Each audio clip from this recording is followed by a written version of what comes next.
बिस्मिल्लाहिर्रहमानिर्रहीम। तमाम तारीफ़ें अल्लाह के लिए जो तमाम जहानों का पालने वाला है। Welcome back to my channel. कैसे हैं आप सब? उम्मीद है आप सब खैरियत से होंगे। तो जी, हमारे किचन में आज बनने जा रहा है बहुत ही मज़ेदार पिज़्ज़ा। अब आपको बाज़ार से पिज़्ज़ा ख़रीदने की ज़रूरत नहीं, आप अपने घर में ही बहुत ही कम बजट में ये पिज़्ज़ा तैयार कर सकते हैं। पिज़्ज़ा बनाना कोई मुश्किल काम नहीं, आप बड़ी आसानी से घर पर ही इसको बना सकते हैं। तो जी, सबसे पहले हम पिज़्ज़े की डो तैयार कर लेते हैं। इसके लिए मैंने 2 कप मैदा लिया है। कप मैंने चाय वाला इस्तेमाल किया है, आप कोई भी बर्तन मेजरमेंट के लिए इस्तेमाल कर सकते हैं। इसमें अब मैंने 1 टीस्पून मैंने चीनी का ऐड किया है और हाफ़ टी स्पून मैंने नमक शामिल कर दिया है। इसके बाद इंस्टेंट ईस्ट इसके अंदर मैं शामिल करूँगी 1 टेबल स्पून भर के मैंने इसके अंदर ईस्ट शामिल कर दी है। इसको पानी में आपको घोलने की ज़रूरत नहीं है, आप डायरेक्ट मैदे के अंदर इसको शामिल कर सकते हैं। इन तमाम चीज़ों को मैदे में डालने के बाद मैं इनको अच्छे तरीके से मिक्स कर लूँगी। तमाम चीज़ें अच्छी तरह मिक्स करने के बाद अब मैंने इसके अंदर 2 टेबल स्पून कुकिंग ऑयल के डाल दिए हैं।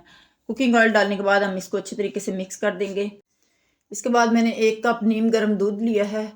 अब मैं थोड़ा थोड़ा करके दूध इसके अंदर मैदे के अंदर शामिल करती जाऊंगी और इसको हमने आटे की तरह गूंदना है। ना ही ज़्यादा हमने सख्त इसको गूंदना है और ना ही नरम। 1 कप दूध को हमने एक ही दफ़ा मैदे के अंदर नहीं डाल देना, बल्कि थोड़ा थोड़ा करके हमने इसके अंदर शामिल करते जाना है। थोड़ा सा हम दूध इसके अंदर ऐड करेंगे और फिर इसको अच्छी तरीके से मिक्स करेंगे। अब थोड़ा थोड़ा करके मैंने दूध इसके अंदर शामिल कर दिया है और एक हमने डो तैयार कर लेनी है। जब हम डो तैयार कर रहे होंगे तो जो हमारा आटा है वो हमारे हाथों के साथ चिपकेगा, लेकिन आपने परेशान बिल्कुल नहीं होना। अब मैदे के अंदर थोड़ा थोड़ा दूध शामिल करते हुए मैंने इसको अच्छे तरीके से मिक्स कर लिया है और ये इस स्टेज पे आ गया है। अब हमने मज़ीद इसके अंदर दूध शामिल नहीं करना, बल्कि हमने इसी को गूंथते जाना है। इतना हमने इसको गूंदना है कि ये देखें, जब हमारे हाथों के साथ ये आटा चिपक रहा है, इसको हम जितना ज़्यादा अच्छे तरीके से गूंदेंगे ये खुद ही सेट हो जाएगा और फिर हमारे हाथों के साथ भी चिपकना बंद हो जाएगा। इस डो को तैयार करने में तकरीबन हाफ़ कप हमारा दूध इस्तेमाल हुआ है। हाफ़ कप दूध बच गया है और हाफ़ कप ही इसके अंदर मैंने शामिल किया है। जितनी अच्छी हम डो तैयार करेंगे उतनी ही अच्छी वो राइस होगी और उतनी ही वो सॉफ्ट बनेगी। इसलिए यहाँ पे हमें थोड़ी सी मेहनत करनी पड़ेगी। अब आटे को गूंथते हुए मुझे तकरीबन 4 से 5 मिनट हो गए हैं। अब ये देखिए माशाल्लाह स्टेज पे हमारा आटा आ गया है और ये अब हाथों के साथ चिपकना भी बंद हो गया है। अब मैंने इस डो को काउंटर पे रख दिया है। अब 1 से 2 मिनट में इसको मज़ीद गूंदूंगी। हमने इसको अच्छे तरीके से खींचते हुए गूंदना है ताकि जो हमने इसके अंदर खमीर डाला है उसका दाना अच्छी तरह ख़त्म हो जाए और इसमें हमारे आटे में लचक आ जाए। अब ये माशाल्लाह बिल्कुल रेडी हो गया है। अब मैंने एक बर्तन लिया है, इसके अंदर मैंने ऑयल लगा लिया है। इसके अंदर मैं जो हमने डो तैयार की है वो इसके अंदर रख दूंगी। अब ऊपर से भी हम इसको ऑयल लगाएंगे ताकि हमारा आटा जो है ऊपर से ड्राई ना हो। अब अच्छे तरीके से ऑयलिंग करने के बाद मैं इसको प्लेट से कवर करके किसी गर्म जगह पर रख दूंगी। इसके बाद ये अगला स्टेप हमारा आता है चिकन को तैयार करने का। चिकन को मैंने मैरिनेट होने के लिए 1 घंटा पहले ही रख दिया था। अब चिकन हमारा मैरिनेट हो गया है तो अब मैं इसको फ्राई कर लूँगी। अच्छी तरह से मिक्स करते हुए मैं इसको फ्राई करूँगी। ये तकरीबन मेरे पास 300 ग्राम बोनलेस चिकन है जिसको मैंने अच्छी तरीके से मैरिनेट कर लिया है। अब इसके बाद मैंने कढ़ाई ली है जिसमें मैंने 2 से 3 चम्मच मैंने कुकिंग ऑयल के शामिल कर दिए हैं। तेल हमारा गर्म हो गया है। अब इसके अंदर मैरिनेट किया हुआ मैं चिकन शामिल कर दूँगी। इसको अच्छे तरीके से मिक्स करते हुए हम चिकन को फ्राई कर लेंगे। इसको हाई फ्लेम पे हमने फ्राई करना है ताकि इसका जो पानी है अंदर ड्राई हो जाए और हमारा चिकन भी पक जाए।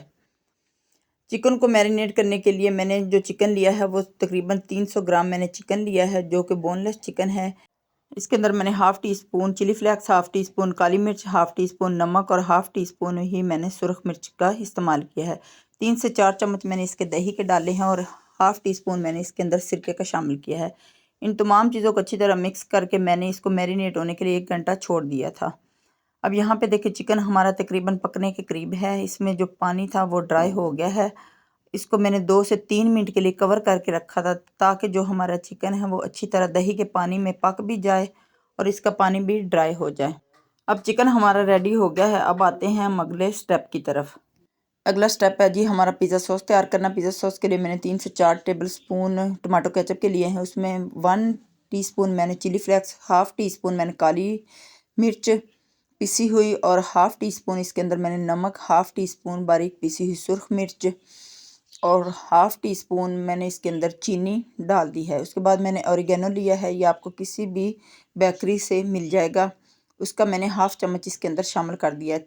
शामिल करने के बाद मैंने इसको अच्छे तरीके से तमाम चीज़ों को मिक्स कर दिया है। तो ये हमारे पास एक बेहतरीन सा पिज़्ज़ा सॉस तैयार हो गया है। अब जो पिज़्ज़ा डो हमने बना के रखी थी वो राइस हो गई है। ये देखिए माशाल्लाह कितनी अच्छी राइस हो गई है। ये तकरीबन 3 गुना ज़्यादा हो गई है।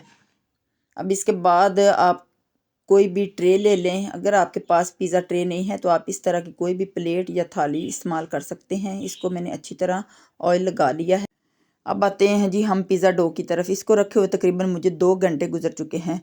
गर्मी में ये कम टाइम लेती है लेकिन अब सर्दी है चूँकि इसलिए मुझे 2 घंटे लगे हैं। अब इसको दबाते हुए मैं अच्छे तरीके से निकाल लूँगी ताकि जो इसके अंदर एयर है वो हम अच्छी तरह निकाल दें।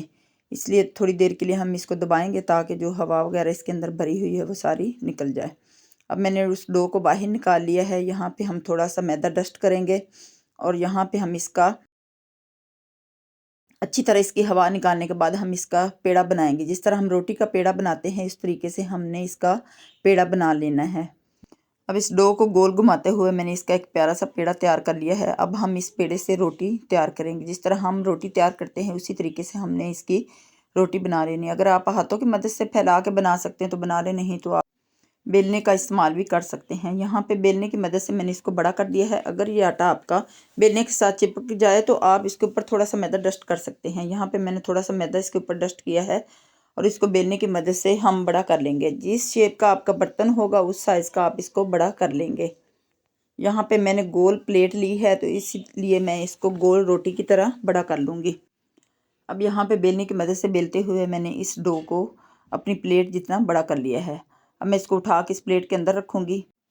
अब इस डो को हमने किनारों से थोड़ा सा मोटा रखना है, इसीलिए हम हाथ की मदद से इसको थोड़ा थोड़ा बाहर की तरफ प्रेस करते जाएंगे ताकि इसके किनारे जो हैं थोड़े से मोटे हो जाएं और बाकी जो अंदर की डो है वो थोड़ी सी इससे पतली रहे।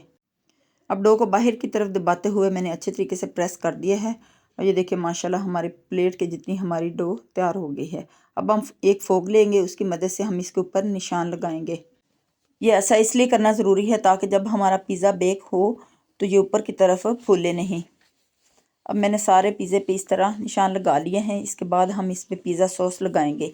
पिज़्ज़ा सॉस लगाने के लिए मैंने 3 चम्मच पिज़्ज़ा सॉस के लिए हैं, वो मैं अच्छे तरीके से इसके ऊपर फैला दूंगी। किनारों पे हमने पिज़्ज़ा सॉस नहीं लगानी इसके, बल्कि अंदर की तरफ हमने इसको सारे पिज़्ज़ा सॉस को फैला देना है पिज़्ज़े के ऊपर। अब पिज़्ज़ा सॉस को मैंने अच्छे तरीके से पिज़्ज़ा डो के ऊपर लगा दिया है। दूसरी तरफ मैंने एक कढ़ाई ली है जिसको मैंने प्री हीट होने के लिए चूल्हे पे रख दिया है ताकि हमारी जो कढ़ाई अच्छे तरीके से गर्म हो जाए। अब यहाँ पे मैंने मोज़रेला चीज़ ली है जिसको मैंने कद्दूकश कर लिया है। इसकी रेसिपी भी मेरे चैनल पे मौजूद है। ये घर की बनी हुई मोज़रेला चीज़ है। अब हम सॉस को लगाने के बाद इसके बाद हम मोज़रेला चीज़ इसके ऊपर लगाएंगे। ये आप अपनी मर्ज़ी के मुताबिक जितनी चाहें लगा सकते हैं। इसके बाद जो हमने चिकन फ्राई करके रखा था वो भी हम इसके ऊपर लगा देंगे। मैंने इसके किनारों पे सारा चिकन लगा दिया है और इसके अंदर की तरफ भी मैंने चिकन लगा दी। ये आप अपनी मर्ज़ी से लगा सकते हैं, जिस तरीके से आप चाहें आप इसको गार्निश कर सकते हैं। चिकन लगाने के बाद अब मैं इसके ऊपर शिमला मिर्च लगाऊंगी जो कि मैंने स्लाइस में कट करके रखी हुई है। आप क्यूब्स की शक्ल में भी इसको कट कर सकते हैं और अपनी मर्ज़ी के मुताबिक जैसे चाहें आप कट कर सकते हैं। इसके बाद मैंने इसके ऊपर टमाटर लगाए हैं, वो भी मैंने स्लाइसेस में काटे हुए हैं। टमाटर लगाने के बाद मैं इसके ऊपर प्याज लगाऊंगी।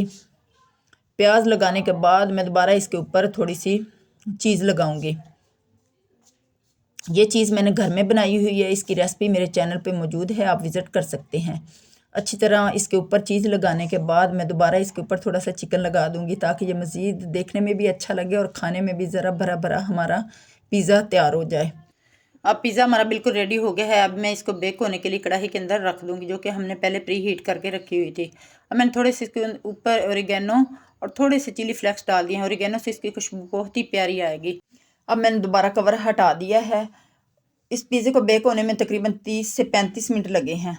ये देखिए माशाल्लाह कितना अच्छा हमारा पिज़्ज़ा बेक हो गया है। इसका कलर देखें आप, कितना अच्छा इस पर कलर आया है। अब मैं इस प्लेट को कढ़ाई में से बाहर निकाल लूँगी। अब साइडों पे हम ब्रश की मदद से थोड़ा सा ऑयल लगा लेंगे ताकि हमारे जो इसके किनारे हैं पिज़्ज़े के वो हार्ड ना हों। अब माशाल्लाह पिज़्ज़े का कलर देखिए कितना अच्छा हमारा पिज़्ज़ा बेक हुआ है। अब हम इसकी कटिंग कर लेते हैं। अगर आपको मेरी ये पिज़्ज़ा बनाने की रेसिपी पसंद आई हो तो आप मेरे चैनल को सब्सक्राइब करें, मेरी वीडियो को लाइक करें और कमेंट सेक्शन में अपनी राय का इजहार ज़रूर करें। ये देखिए माशाल्लाह अब मैं आपको पिज़्ज़ा निकाल के दिखाती हूँ कि ये हमारा अंदर तक कितना अच्छे तरीके से पिज़्ज़ा बेक हो गया है। अब मैं आपको दिखाती हूँ कि ये कितना सॉफ्ट इसकी डो हमने जो बनाई थी वो कितनी सॉफ्ट डो तैयार हुई है, ये देखें, और अंदर तक पकी हुई है। आप भी मेरी इस रेसिपी को फॉलो करें और मुझे अपनी दुआ में याद रखें। अल्लाह हाफिज़।